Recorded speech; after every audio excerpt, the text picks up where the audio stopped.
जय जगन्नाथ बंधु आज आम भल जिन आलोचना करवा गोटे जदि आपणकर रोग बहुत दिन धरी हो भल होना आप मेडिसिन खाऊँ तथापि भल होना एवं जदि आप हनुमान भक्त अटंती हनुमान प्रति आपणकर श्रद्धा अच्छी तेरे दुईटी मंत्र आज कह से मंत्र को आम प्रत्येक मंत्र को 108 थर जप करवा प्रत्येक मंत्र प्रथम मंत्र 108 थर और द्वितीय मंत्र 108 थर गोटे मास धरी तेरे आपणकर जो असाध्य कष्ट रोग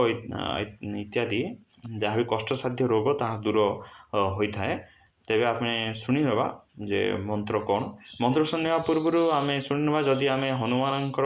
आश्रा करी प्रथम आग आम मानसिक करवा जे प्रभु मुझे रोग आरोग्य निमंते आपणकर मंत्र को जप करने को जाऊँगी ते सहाय हूँ तापर आम मंत्र जप करवा रुद्राक्ष मालार आम जप कर मंत्र को तो हनुमान को जदि आम आश्रित रहा हनुमान को मंत्र जप करवा तेरे आम से भाव में खाद्य खाଇବା जहाँ हनुमान पाखे भोग कर अर्थात सात्विक खाद्य आम ग्रहण करवा आमिष खाद्य ग्रहण करवा हनुमान को डाकवा यहाँ कहीं मत ठीक लगुना कारण आम हनुमान जहाँ जो देवता आश्रित आम आश्रित रही किसी आशा करुचे से देवता पाखे जो भोग हो पार से भाई खाद्य आम खाଇବା उचित तो ठीक अच्छे आम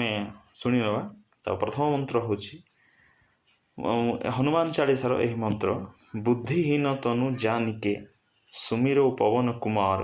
बल बुद्धि विद्या देहु मही हरहु कलेश विकार आम निश्चय बोलते हनुमान चालीसा यहाँ अच्छी एवं द्वितीय मंत्र हूँ नासे रोग हरे सब पीरा जपत निरंतर हनुमत वीरा तो प्रथम मंत्र 108 थर या द्वितीय मंत्र 108 थर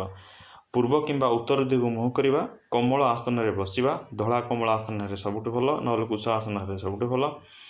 हनुमान को मानसिक रूपे प्रथम आरंभ करने दिन संकल्प करी यही मंत्र को 108 थर लेखे जप करवा सकाଳେ हेले भल सूर्यकोण बसले बसिक बोलले आहरी भल निज पाखे यहाँ रखा ना